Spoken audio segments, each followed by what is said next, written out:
Las tertulias literarias de la Biblioteca del Centro Cívico Río Vena.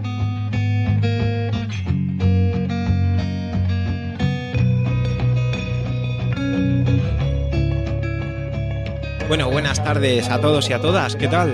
Bienvenidos y bienvenidas a las tertulias literarias de la Biblioteca del Centro Cívico Río Vena, este espacio en el que, como sabéis, traemos a los mejores escritores de Burgos a charlar sobre sus últimos libros. Esta tarde es especial ya que estamos ante la última tertulia de la temporada. Parece mentira, pero hoy ya ponemos punto y final a la segunda temporada de la actividad y os tenemos que dar las gracias porque estamos muy contentos con la acogida que ha tenido, tanto por parte de los propios escritores, que sí que nos manifiestan su interés por venir y su satisfacción después de participar, como por parte de vosotros, tanto los asistentes como los oyentes que seguís la actividad.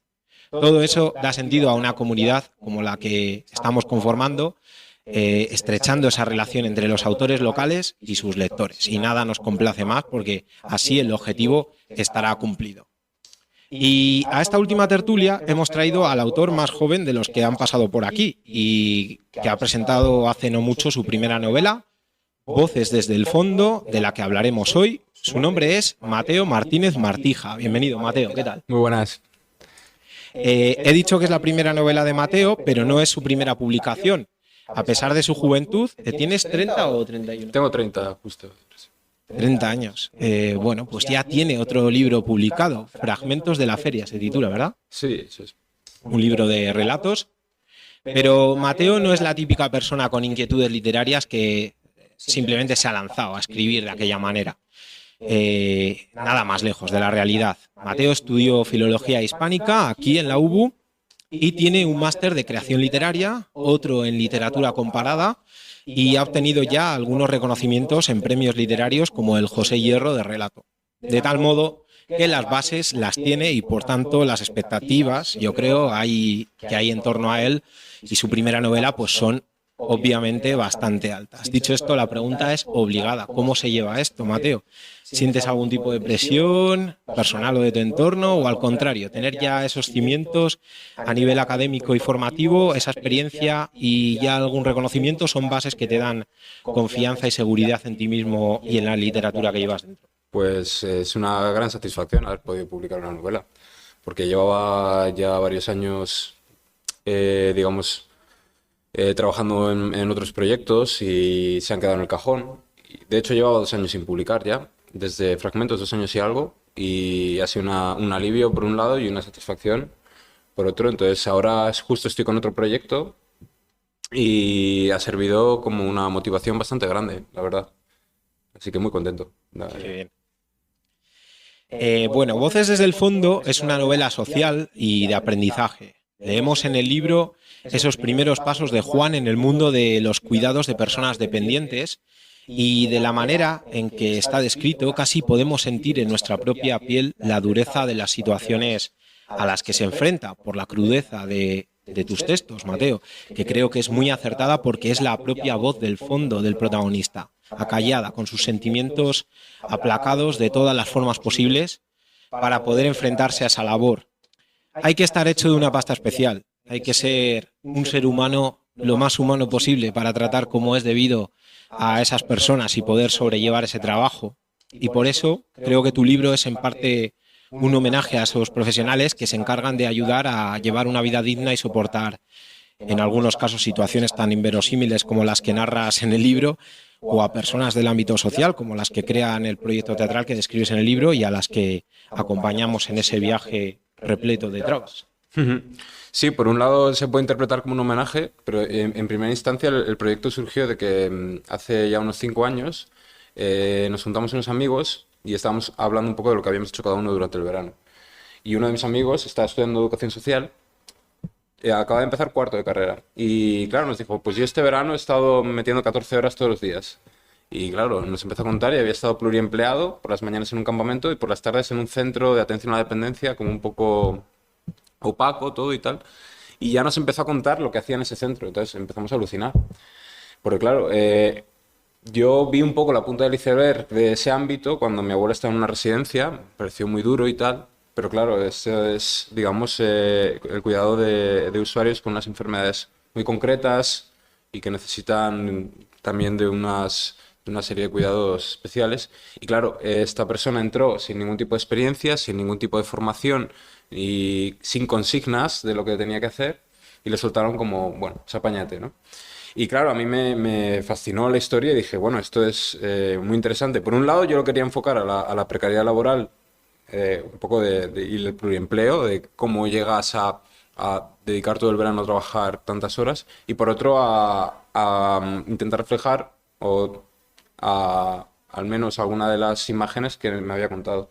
Entonces sí, es un homenaje a estos trabajadores, pero yo creo que también hay o quise dejar entrever una crítica Sí. de Luego fondo, ¿no? hablaremos de eso más en profundidad. Bueno, yo hace años, voy a traer una anécdota personal. Hace años trabajé una temporada en el Centro de Enfermedades Raras de aquí de Burgos, en el Centro CREER, un centro en el que también tienen apartamentos y programas de respiro familiar, similar al que describes en la primera parte del libro. Yo tendría unos 26 o 27 años y hacía la sustitución de la documentalista que estaba de baja. Fue una experiencia increíble, muy intensa, aprendí un montón ese tiempo y tengo muy buenos recuerdos de mi paso por allí. Y una de las cosas que más me impactaron es algo que se refleja también en tu libro y es el día a día que tienen que afrontar esas familias y lo importante que es la labor de todos los profesionales de centros como ese. Y aprovecho para reivindicarlo y reivindicar que existan libros como el tuyo que les den protagonismo a esas realidades porque creo que están muy poco presentes en nuestras vidas. Sí, yo también lo pienso. Por un lado, yo quise aprovechar la historia porque me parecía que yo apenas había leído o había visto ninguna producción audiovisual literaria al respecto, pero por otro, realmente quise reivindicar la dificultad de esta labor. Esta persona me dijo en algún momento, es que ¿quién cuida del cuidador? O ¿cuáles son las condiciones? ¿No? Porque hasta el momento, o hasta hace unos años, generalmente las familias asumían los cuidados de los mayores. Actualmente, al ser personas no productivas, se considera que el trabajo de cuidarlas también es no productivo. Por tanto, todo eso conlleva unas condiciones laborales concretas que, bueno, pues también reflejan, hay cierto estigma en los trabajadores, ¿no? Que las desempeñan y él me lo decía, ¿no? Es un sector muy feminizado y con unas edades ya concretas, o por ejemplo él me decía que la mayoría de las personas que se postularon a la sustitución eran inmigrantes y la gente no quiere en muchos casos hacer este trabajo, ¿no? No sé, o al menos esa es la sensación que él tenía. Dices, bueno, si quieres leerlo tú. Claro, Es tu texto. sí, Mira, le entrecomillado. claro. Juan no se sorprende al notar que reacciona de un modo cada vez más frío ante cualquier suceso. La indiferencia, piensa, forma parte del gremio. También la resiliencia. Si hay algo que le interesa de su trabajo en el centro, es el filtro personal que cada auxiliar es capaz de brindarle a su labor. Proyectarse como un apoyo, no como una autoridad. Transmitir una disponibilidad tangible, una reacción desde la bondad. Porque no es un sistema válido, piensa. Es una cárcel camuflada, un aislamiento silencioso que, en vez de integrar, confirma la diferencia y la agrava. Normaliza y normativiza la discriminación. Pero dentro del sistema, piensa, uno tiene cierto margen para actuar. Dices esto y las personas, la humanidad, hacen de un sistema injusto algo un poco más justo, más decente, ¿no? Pero es difícil saber cuál es la mejor manera, ¿no? ¿Cuál sería un mejor sistema de cuidado? Sobre todo cuando ves todo lo que hay, toda esa realidad apabullante. Claro, ¿cómo gestionarlo, no? A mí me parece muy complejo. Por un lado, lo que este chico me contaba es que, bueno, pues hace unos años se tendía a atar directamente a estos pacientes y tal, o a abusar digamos, de la medicación. Bueno, yo creo que sí que haría falta al menos una mejora en las condiciones laborales, tanto a nivel de salario como bueno, el convenio, ¿no? Eso sí, yo creo que habría que partir de esa base. Sí. Y de un reconocimiento a la labor, porque es una labor social que está en las sombras, que la gente desconoce y que es muy complicada y yo no creo que esté valorado lo suficiente. Vamos. Desde luego. Y seguro que si mejorara eso, cambiarían mucho las cosas. Bueno, vamos un poco con tu vertiente de escritor. ¿Cómo ha sido el camino hasta esta primera novela? Pues de mucho trabajo. Yo empecé a escribir seriamente con 22, 23 años y sobre todo relatos en Salamanca. Y luego aquí, cuando estaba haciendo un máster de profe, coincidí con Alejandro Simón Partal, que es un poeta de Málaga, y él me motivó a que siguiera escribiendo. Y ahí me empecé a presentar a concursos y premios y a escribir ya pues con más convicción. Y al cabo de un par de años pues tuve la fortuna de ganar el José Hierro y eso pues fue un impulso grande porque ahí ya publiqué y agrupé varios relatos en un archivo y lo mandé a varias editoriales y salió Amarante, que fue con los que publiqué la colección de relatos. Previamente pues tengo un montón de textos apartados de aprendizaje que no considero válidos, también dos novelas previas a esta que tampoco llegaron al nivel que yo quería. Hay una que yo creo que la podré reconstruir en algún momento, pero básicamente pues yo desde pequeño mi padre era distribuidor literario, entonces yo he leído muchísimo, desde los 6 7 años leía un montón. Sí que es verdad que cuando era adolescente pues menos y, Eso nos ha pasado a todos. Yo y creo a la mayoría. sí, entonces la literatura siempre ha sido mi pasión, entonces a mí me gusta mucho escribir y claro, pues hay un momento dado que gente te dice, bueno, pues plantéate ya, ¿no? Intentar buscar un lector y así ha sido un poco y bueno, pues esta novela pues eh, ha sido fruto de una buena historia a la que le di, digamos, una envoltura de ficción para poder llevarla a la novela, eso es. Aunque todo autor debe aspirar a tener voz propia, siempre se precisa de lecturas, de influencias. Has mencionado al que puedes considerar igual tu mentor, a Partal. Simón ¿Se llama? Partal, sí. Simón Partal. Pues eso, hacen falta referentes. ¿Qué voces desde el fondo escucha Mateo Martínez? Pues he sido soy un gran admirador de Roberto Bolaño, hasta el punto de que cuando empecé a escribir era obsesivo. Me he leído casi todas sus novelas. También Paul Auster. Y nacionales, pues Muñoz Molina, Almudena Grandes. Ahora me ha encantado, que no había leído nada suyo, Héroes de Rey Loriga, porque se le ha puesto, les pedí a mis alumnos que la leyeran, a un grupo en concreto, No le he mencionado que es profesor. y, y me ha sorprendido muchísimo, Héroes de Rey Loriga. Y bueno, pues un montón de gente más. Luego acabo de leer, que lo comentábamos ahora, lo comentaba con Eliseo, a Crimen y Castigo de Dostoyevski, y me ha sorprendido mucho. Así ¿Te que, ha sorprendido? claro, no había leído nada suyo, entonces uno dice, bueno, voy a empezar una novela de 700 páginas, a ver qué pasa. Y claro, o sea, la devoré. Sí. ¿Y qué hay de Mateo en Juan, el protagonista? Bueno, me has dicho que en verdad es más bien un alter ego de un compañero tuyo, de un amigo tuyo, pero algo habrá tuyo también, ¿no? He intentado evitar lo máximo que se contaminara por mí, pero ha sido inevitable también muchas cosas al final. Sí, yo he intentado que sea una mezcla de mi amigo y un personaje que yo creí que era el conveniente para llevarlo a cabo, pero sí, evidentemente hay contaminaciones personales que bueno, ahí están.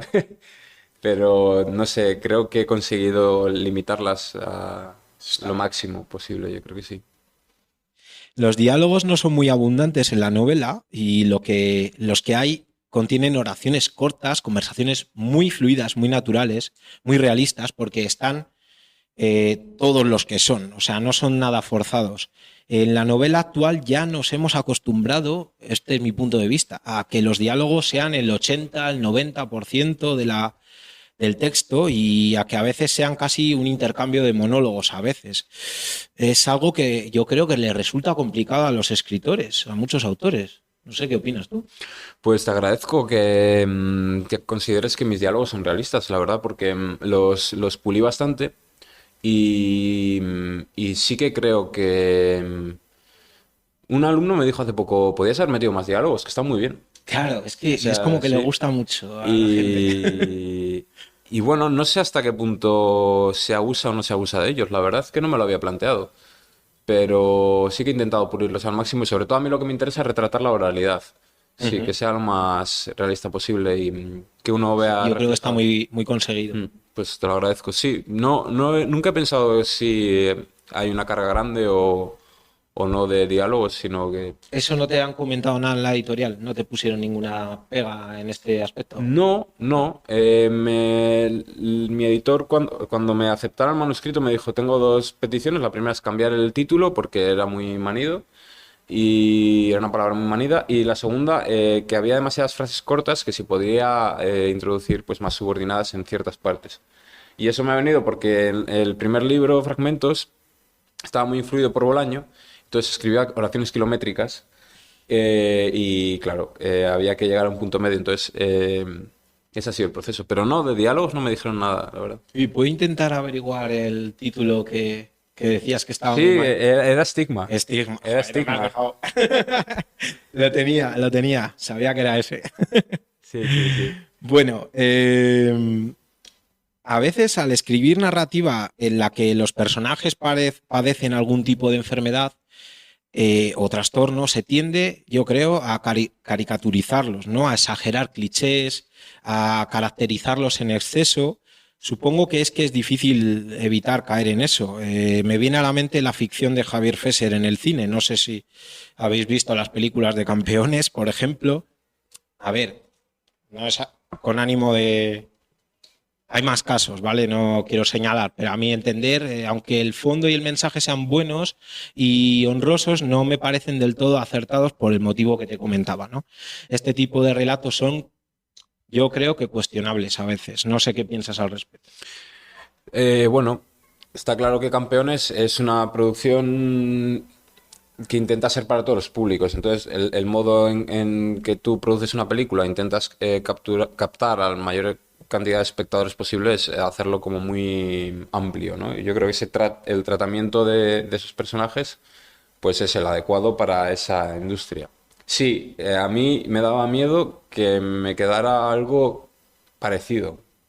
Sí, porque justo además la vi, porque me hablaron de ella, no la había visto. Y la vi hace menos de un año, cuando estaba ya dando los últimos retoques. Y la vi al principio con miedo, dije, a ver por qué me han dicho que la vea. Y dije, bueno, yo creo que no tiene tanto que ver. No, para nada. Pero sí que es, pues no sé, no sabría decirte, porque depende, no sé hasta qué punto es real tampoco. Eso es verdad. Hasta qué punto es real la imagen que se puede dar, ¿no? Si se edulcora en exceso, es verdad. En tu novela hablas de teatro para locos. Y no sé cómo se convive actualmente con esa palabra. No tengo claro que se pueda utilizar sin herir sensibilidades, teniendo en cuenta el estigma que arrastra. Aunque claro está que en mi opinión lo que cuenta es la intencionalidad de las cosas, ¿no? O el contexto. Abundando un poco en lo que hablamos, ¿cómo crees que puede ser acogida tu novela por parte de esa comunidad? ¿Tienes ya algún feedback, alguna respuesta de...?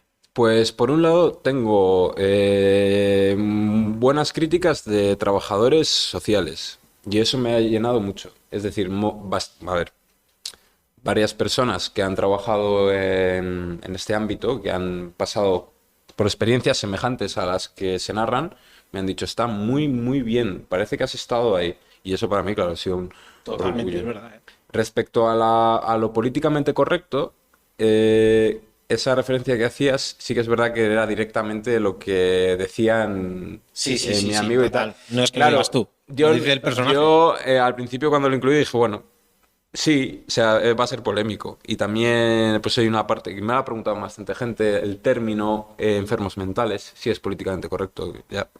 Hoy en día es verdad que hay que tener bastante cuidado y es posible que... Fíjate, ahora me viene a la cabeza, en Francia todas las editoriales tienen contratadas unos correctores que no son correctores de estilo, sino correctores de lo políticamente correcto. Entonces, la primera pasada la hacen corrector de estilo y la segunda pasada la hacen corrector, digamos, de términos, para que socialmente no haya polémicas. Que en España no hay. Afortunadamente, a mí me parece que menos mal que no hay. Creo que he oído algo de eso. Lo que no sé es... Yo a mí me parece bien, voy a mojarme, me parece bien que lo haya, pero no con efectos retroactivos. O sea, no en ediciones de novelas publicadas en los años 70, los años Claro. 60.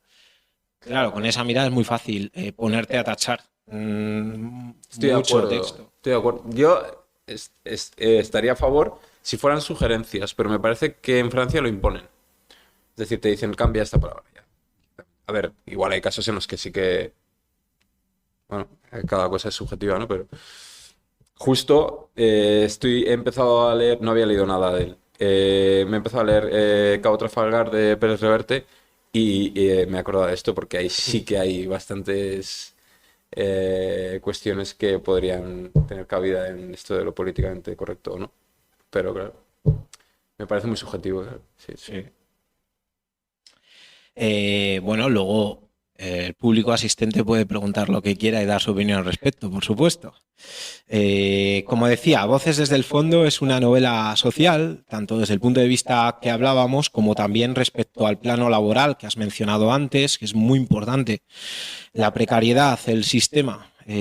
Seguimos los pasos de Juan en esa especie de deriva interior que lo empuja a seguir a pesar del malestar y ese diálogo interno en el que nos hace a los lectores cuestionarnos el por qué, ¿no? El por qué sigue, que creo que es muy interesante hacerlo, planteártelo, ¿no?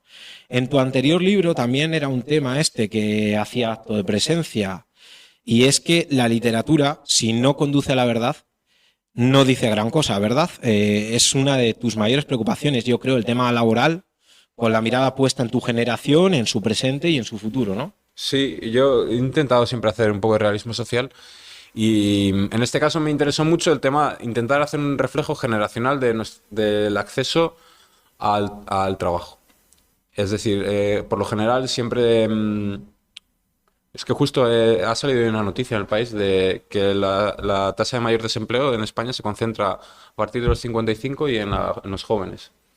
Entonces, el acceso al trabajo generalmente son sustituciones de condiciones diversas y bueno, básicamente tienes que tragar con lo que te echen. Entonces, yo vi que era una forma también de retratar esa parte, que no siempre son condiciones malas, pero es verdad que el acceso a los primeros trabajos son así. Entonces a mí me llamó sobre todo la atención de que a este chico le dijeron, toma una bata, entra aquí, tienes el turno de 8 horas, apáñate. Y claro, el chico no sabía ni cambiar un pañal. Y es que eso era lo más fácil que le podían pedir. Y no le dieron ninguna formación. Entonces, claro, pues tus primeros días con ataques de ansiedad, de pánico y tal.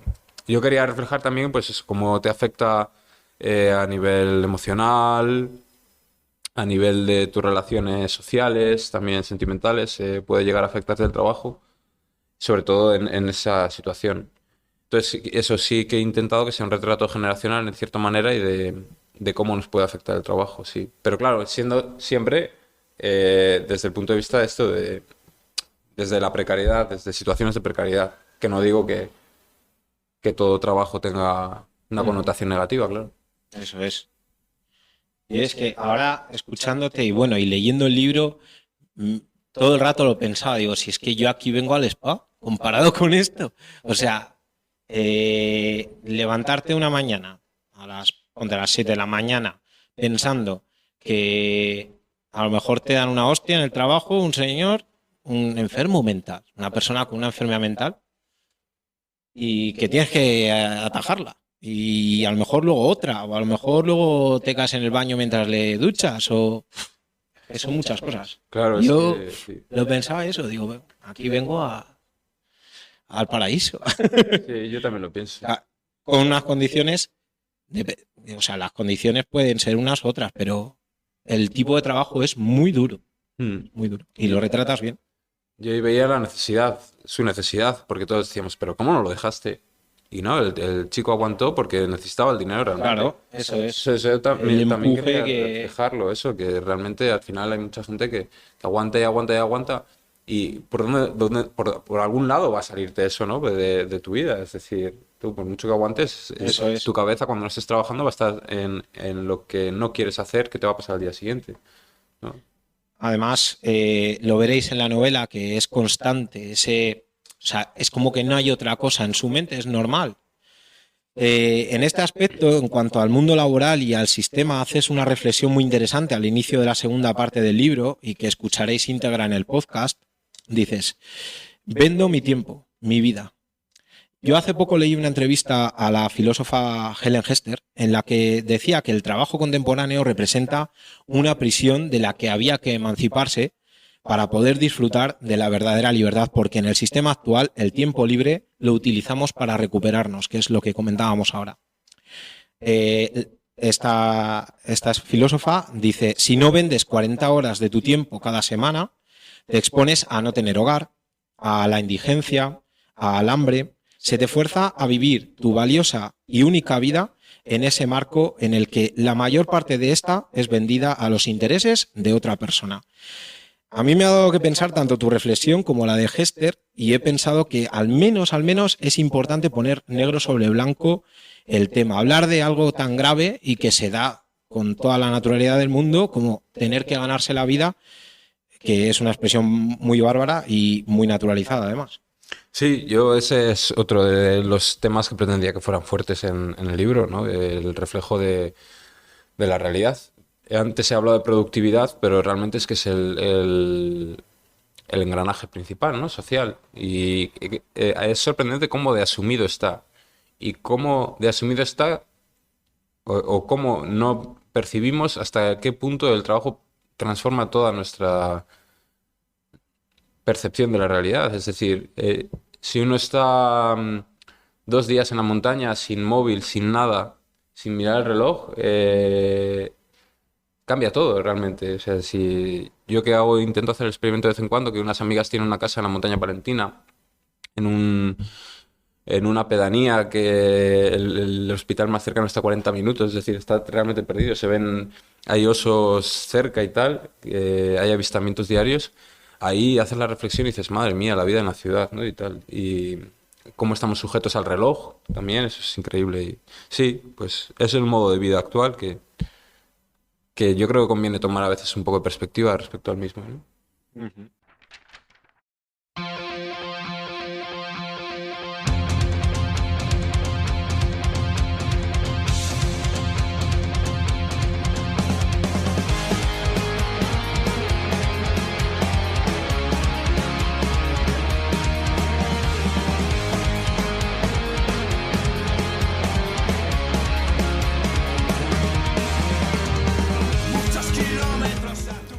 Sentado al otro lado de la mesa del funcionario del SEPE, Juan se sabe un número.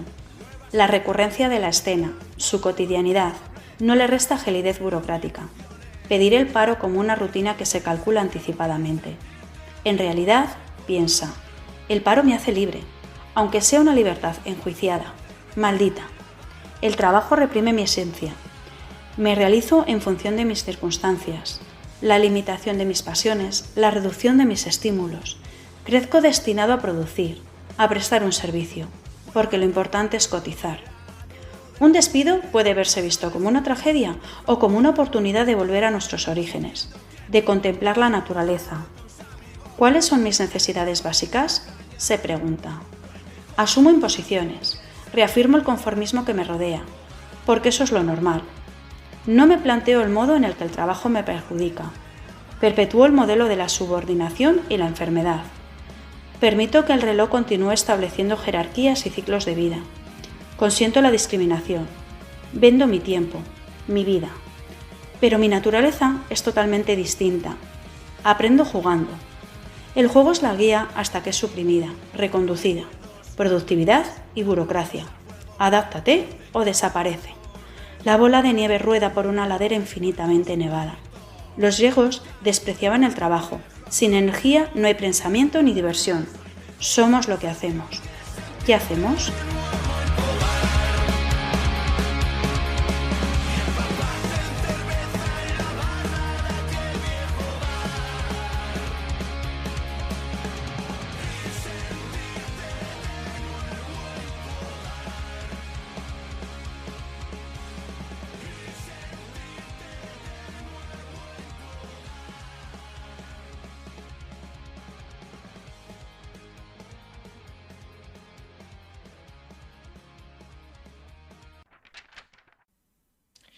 Volviendo al tema de antes, me ha gustado mucho que la educación social, como decías, sea protagonista en el libro. Yo diría que vivimos muy distantes de las personas que padecen algún tipo de discapacidad.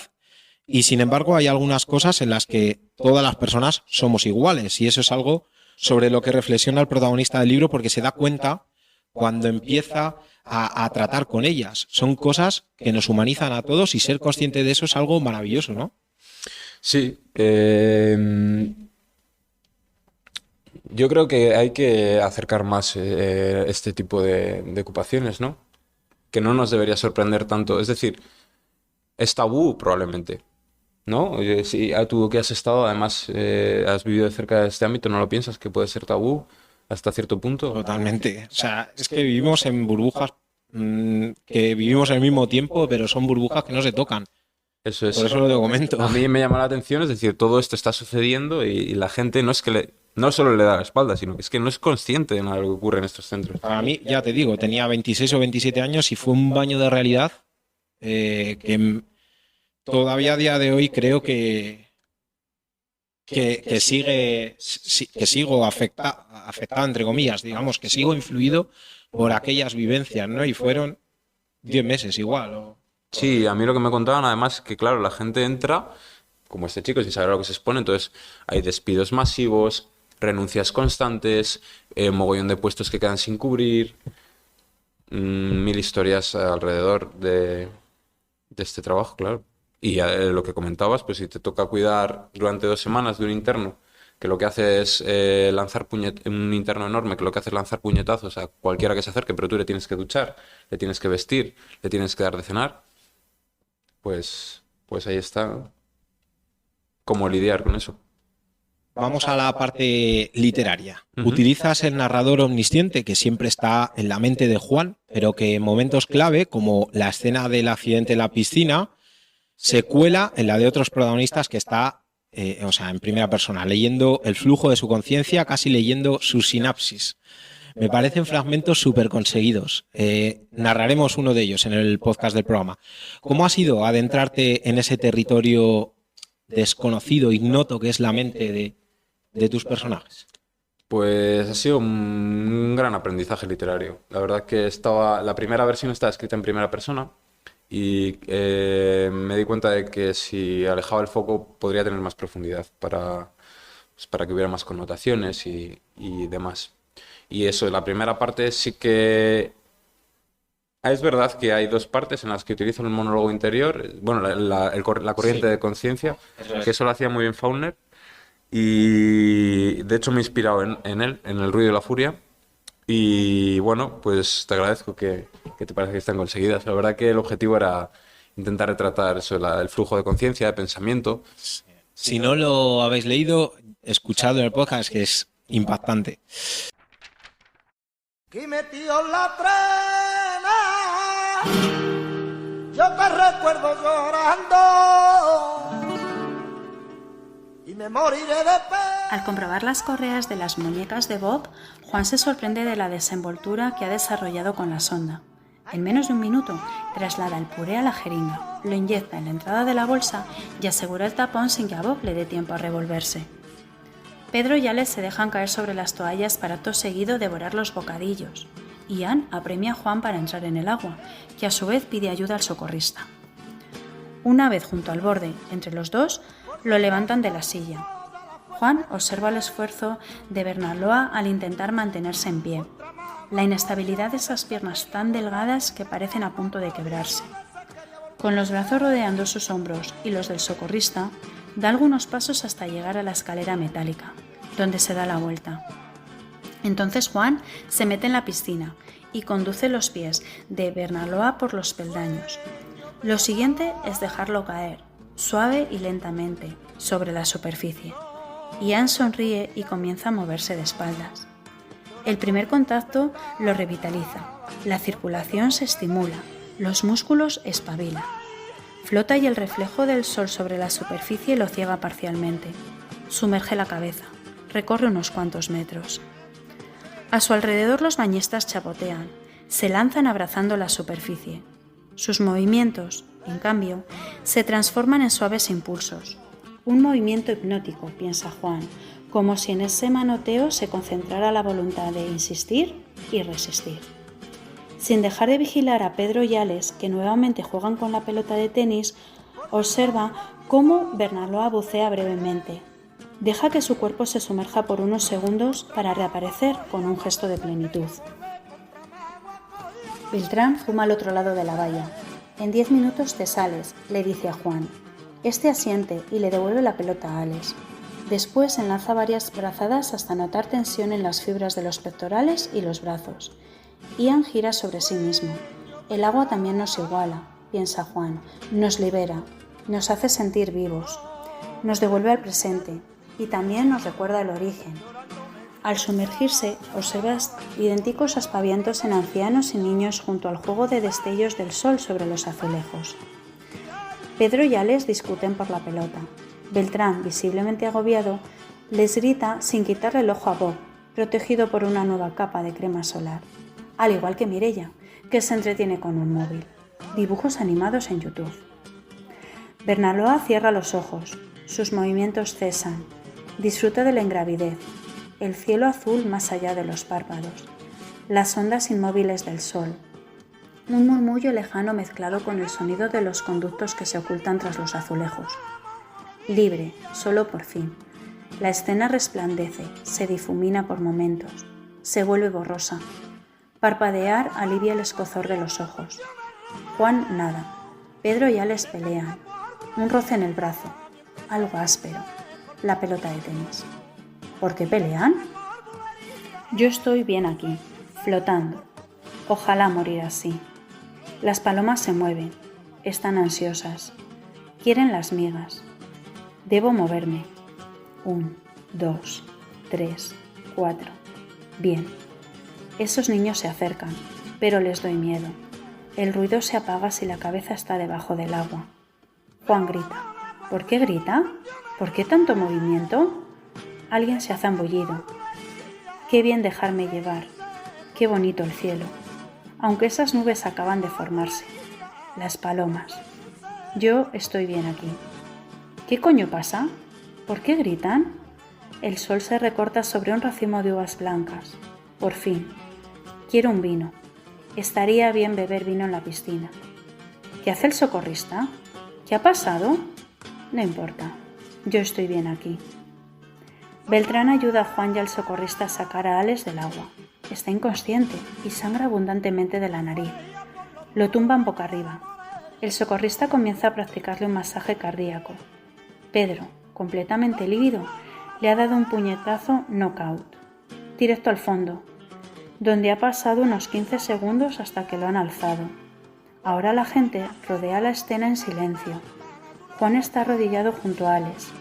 A su lado, Beltrán observa los movimientos del socorrista con las manos en la cabeza. Ian mira de reojo la escena. Después sigue flotando.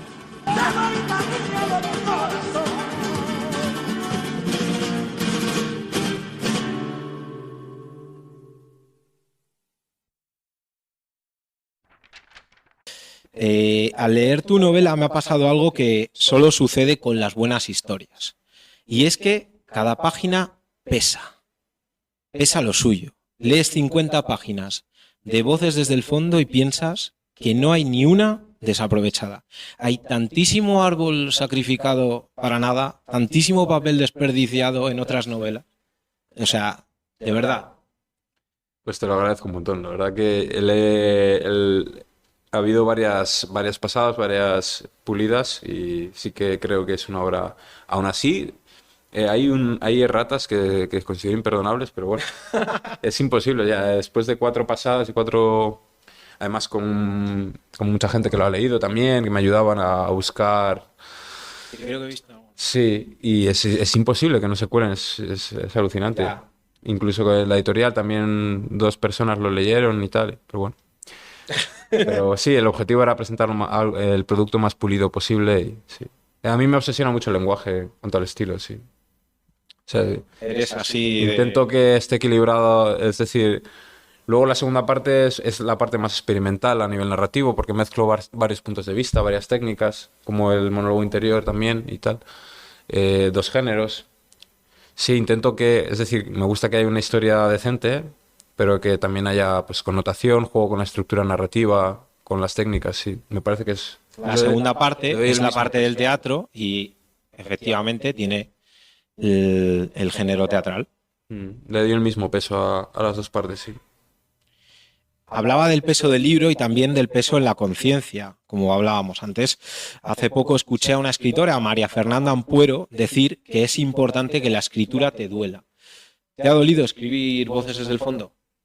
Ha sido un proceso largo, sí, que empecé hace 2 años y algo, pero sobre todo las historias son durillas, sí que es verdad, y luego he tenido que hacer documentación aparte, es decir, yo entrevisté a mi amigo bastante, luego llamadas, WhatsApps y tal, dudas varias, pero luego había un proceso de documentación posterior, testimonios, sí, sí, o sea, de repente me he formado en salud mental y he visto toda una realidad paralela, ¿no? Como comentábamos antes, pero sí. Y luego, pues eso, el trabajo de volver a leerte y volver a corregir 1000 veces. Y sí, sí, ha sido un proceso muy bonito y, y largo. Sí. Con ganas de enfrentarte a otro. Sí, en ello estoy totalmente sumergido, estoy en el mismo proceso de eso. Pero muy bien, muy a gusto. Bueno, antes de irnos al siguiente libro de Mateo, seguimos con este. Sin ser un libro que aspira al suspense, sí que lo hay. Está, por un lado, la sospecha de lo que le pasa a Juan en la primera parte de la novela, porque es una novela con un componente psicológico importante, y por otro, hay escenas muy tensas, reina la tensión en general y lo pasamos mal, como la escena en la que Zhao, uno de los enfermeros, a uno de los enfermeros se le escapa y huye. Escribes como si la libertad fuese fuego en los pies. Es una escena súper densa, porque dices, qué mal lo tiene que estar pasando. Sí, sí, era la idea. Esto ya no es real. No es real. Para vale, mí, menos mal, porque digo, joder. Y bueno, pues sí, el punto de partida que pensé es, ¿qué pasa si se te escapa el... Cuéntales un poco a la gente Bueno, pues que no lo ha leído. ese es en uno de los turnos, porque tienen 3 turnos, uno de los internos, uno de los más escurridizos, más problemáticos, se escapa del control de los cuidadores por toda la ciudad de Salamanca, que no hemos dicho que está ambientada en Salamanca, por cierto. Efectivamente, es verdad. Y claro, pues con todo lo que ello implica, ¿no? Además es un interno que tiene... De los más complicados. Vas como de menos a más en la novela, ¿eh? No voy a revelar más información. Los casos pero... sí que son reales. Sí. Joder. Me dejas de piedra. Bueno, pues sí, ahí intenté un poco darle atención narrativa suficiente como para cerrar una de las partes. Sí. Uh-huh. Eso es. Y luego, muy relacionado con el suspense, está la improvisación de las enfermedades mentales, el caos de la libertad plena que representa ese proyecto teatral en la segunda parte de tu historia. La trama de la obra de teatro en sí me parece muy chula, me parece maravillosa la idea de que los actores se interpreten con sus dificultades para acceder al mercado laboral. De nuevo el tema del empleo. Y creen en ellos la historia. Me parece genial porque es una manera de que los protagonistas sean verdaderamente ellos, que se adueñen del proyecto, que tomen la palabra y que dejen de ser otros los que los definan, ¿no? Era ese uno de los objetivos de la historia. Sí, él en la segunda parte pues se crea una compañía teatral, ¿no? Con usuarios de una asociación de salud mental. Ese era el punto de partida que me había dado mi amigo. Todo lo demás sí que ya es ficción. Entonces me pareció muy interesante utilizar la estructura teatral para dar cabida, digamos, a monólogos y a utilizar, pues eso, distintas voces narrativas para, digamos, darles voz a estos personajes que contaran y de forma que su realidad, sus trastornos estructuran el argumento de la obra que están desarrollando. Sí. Uh-huh. Y además es que está muy bien explicado cómo es un proceso, pues eso, de crear un proyecto social con estas personas, todos los hilos que hay que mover, todas las cosas que hay que tener en cuenta, luego que hay personas que pueden tomárselo de una manera, otras de otra, sí. Que todo el tema de las redes sociales también influye. de las instituciones que también pues ponen sus trabas. Es que es complicadísimo. Sí, que ahí quería hacer un poco de reflejo social de... Sí, hay una parte en la que hay un vídeo que genera una polémica, se malinterpreta y esto genera una cancelación. No vamos a dar más detalles, ¿no? Por si acaso, pero... Claro, yo no lo quería explicar, pero bueno, eres tu libro.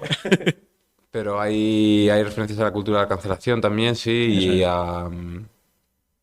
Sí, y a ver cómo reacciona la sociedad, ¿no? Respecto a un proyecto como este tan raro, porque es raro. Sí, por ahí van los tiros.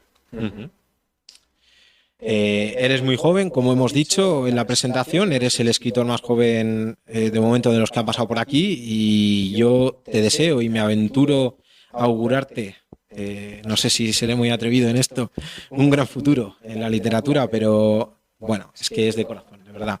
Muchas gracias. ¿Cómo sería para ti ese futuro? Si tuvieras que escribir o imaginar un buen futuro como escritor, ¿cómo sería? ¿Un buen contrato con Anagrama, como comentábamos antes, Off the Record, o alguna de esas grandes editoriales, o una residencia, una estancia en el extranjero? ¿Cómo lo has imaginado, si lo imaginas? Pues con solo escribir me valdría. ¿Sí? Claro, o sea, si solo pudiera dedicarme a escribir sería maravilloso. Nada más, es lo único que... O sea, es como un vicio. El que dibuja, pues, o toca la guitarra, pues en mi caso es escribir. Y pues sería fantástico, pero en España es muy, muy, muy complicado, la verdad.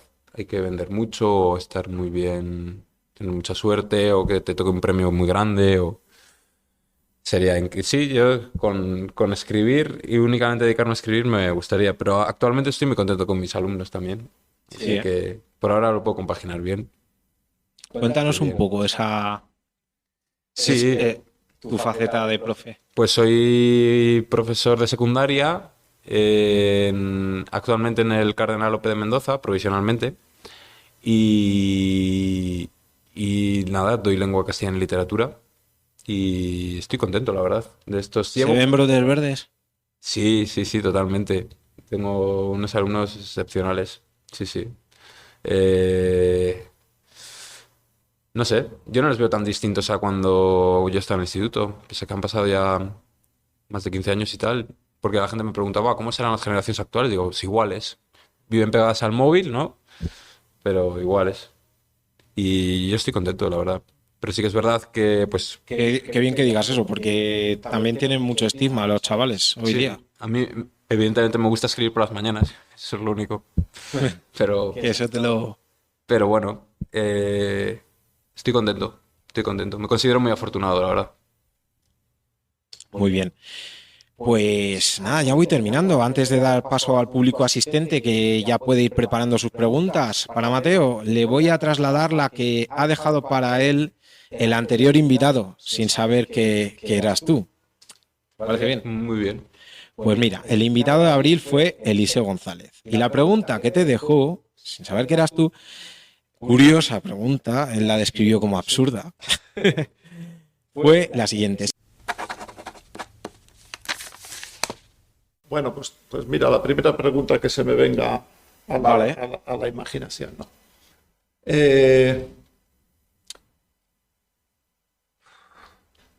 Te voy a hacer una pregunta absurda, pero es que son las que a mí me gustan. Pues Si tuvieras algo que se pudre en el congelador,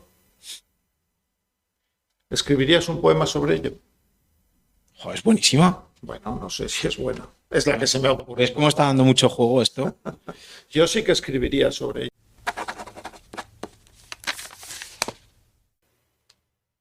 ello. Es una buena pregunta, sin duda. Pues sí se podría escribir un poema. Es que es una buena pregunta porque ahora Es un ejercicio para los chavales también. justo he encontrado mi tono para escribir poesía, porque alguna vez lo he intentado. De hecho, yo empecé escribiendo poesía. No soy un gran lector de poesía, pero sí que me gusta y leo y tal. Y ahora he encontrado como los momentos en los que nace un buen poema o que estoy empezando a escribir. Y pues el otro día fue en un descanso mi padre vive al lado del instituto y subí y estaba pelando habas y me puse a su lado a pelar habas y luego pensé que era un muy buen punto de partida para escribir un poema.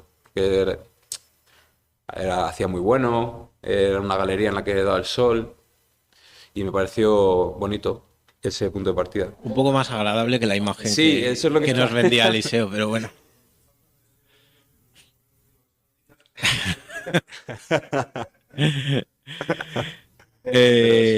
Bueno, pues sabes que ahora te toca a ti dejar tu pregunta para el siguiente. Aunque este es el último, la última tertulia de la temporada, pues para la siguiente temporada, que tendrá que empezar alguien.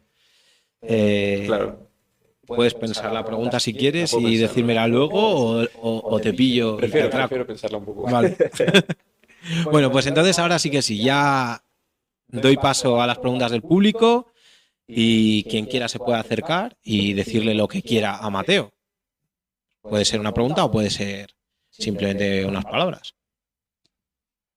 Yo, más que una pregunta, yo ya te lo había comentado antes, previamente, pero sí que es dar las gracias por hacer visible la educación social, porque la educación social es invisible y no está reconocida en esta comunidad. Entonces, yo como educadora social, lo tengo grabado en la frente, es necesario no solo para las comunidades de estos estigmatizados, podríamos decir, sino también en toda la sociedad. Sí. Lo tenemos día a día y la realidad que hemos visto en el libro, que es muy profunda, pues es un agradecimiento a que lo hagas visible de verdad.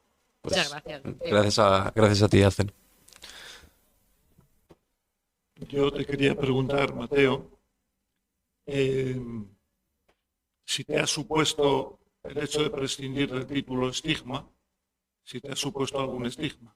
Ajá, es una muy buena pregunta otra vez, porque estábamos en Portugal y me le llevé un libro de José Hierro y encontré un título que me gustaba muchísimo y que a día de hoy creo que debería haberlo peleado, que era un verso de José Hierro que era hablaban con bocas de sombra. Y Bocas de Sombra me gustó mucho. Y mi editor dijo que era cacofónico, porque las sos y las as riman de forma sonante, Bocas de Sombra, y dijo que había que buscar otro. Y me he quedado con esa espina. Con la de Estigma no tanto, porque Estigma era el título de una agrupación de mi amigo y tal, y es verdad que con Estigma sí que pues no está muy manido quizá. Era un título provisional, realmente no. Con los títulos la verdad es que me cuesta bastante. Yo creo que no, vamos, eso es muy habitual, ¿eh? Lo de los títulos es complicado, ¿eh? Me parece dificilísimo. Y el otro día leí que Luis Mateo Díez no empieza a escribir nada si no tiene el título y dije, pues no sé cómo lo hace. Pues está muy bien pensado, te quitas lo más difícil así. Sí, pero vamos, impresionante, me pareció impresionante, sí. Sí. Eso fue. Bocas de Sombra. Tu libro me parece que tiene que ser un buen título, o sea, por lo que he oído, que es un buen título. ¿Sabes por qué? Porque yo mi madre estuvo en una residencia, gracias a Dios tenía artrosis, pero de cabeza estaba muy bien. Y yo la llamaba por la noche por el móvil y siempre oía voces al fondo. Y yo me ponía mal. Digo, pero mamá, ¿qué pasa? Mi madre de cabeza está muy bien y decía que no, que nada, que no pasa nada. Pero yo oía... Y me ponía enfermo. Y digo, ¿pero dónde está mi madre? O sea, no sé si me explico. Sí, total. Pero, o sea, tengo muchas experiencias de lo que me ha tocado vivir con mi madre en una residencia. Y me parece que el título del libro, con lo que tú quieres exponerlo, o sea, le va muy bien. Esto- O sea, no lo he leído pero vamos, que me llama la atención. Pues Creo que un buen título y un buen título. muchas gracias. Te lo agradezco porque sí que ha sido un quebradero de cabeza el título. Ah, reconcíliate con él.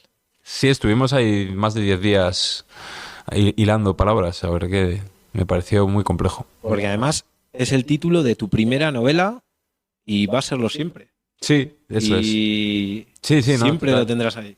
Sí, no, que estoy cómodo con él y me gusta, solo que quizá el otro tuvo más romanticismo en el momento en el que lo encontré también. Pues nada, hemos llegado al momento en el que tenemos que poner punto y final a la conversación de hoy, dándole las gracias a Mateo por ella y por esta novela a la que le deseamos que continúe su recorrido maravilloso, que es el que merece, y daros las gracias a todos los demás, a los que estáis aquí esta tarde y a los que habéis estado ahí al otro lado del podcast, escuchando esta tertulia y cualquiera de las demás de esta temporada. A partir de hoy empezamos ya a preparar la siguiente temporada, la tercera, en la que seguro que tendremos autores interesantísimos y nos aguardan conversaciones increíbles, porque el nivel de los escritores burgaleses ya veis que es tremendamente alto, y aquí los tendremos a todos nuevamente a partir de octubre. Mientras tanto, os recomendamos leer los libros de los que hemos hablado, que los tenéis en las librerías y, por supuestísimo, en nuestra biblioteca. Y nada, mientras disfrutáis de unas merecidas vacaciones, ya os adelanto que este verano tenéis que estar atentos, tenéis que suscribiros al podcast, porque habrá alguna sorpresa, habrá alguna cosita. Así que suscribíos a las tertulias literarias en iVoox, en YouTube o en Spotify. Y sin más, nos despedimos, señoras y señores, que ha sido un placer, y muchas gracias a todos. Gracias, Mateo. Muchas gracias a todos. Hasta pronto.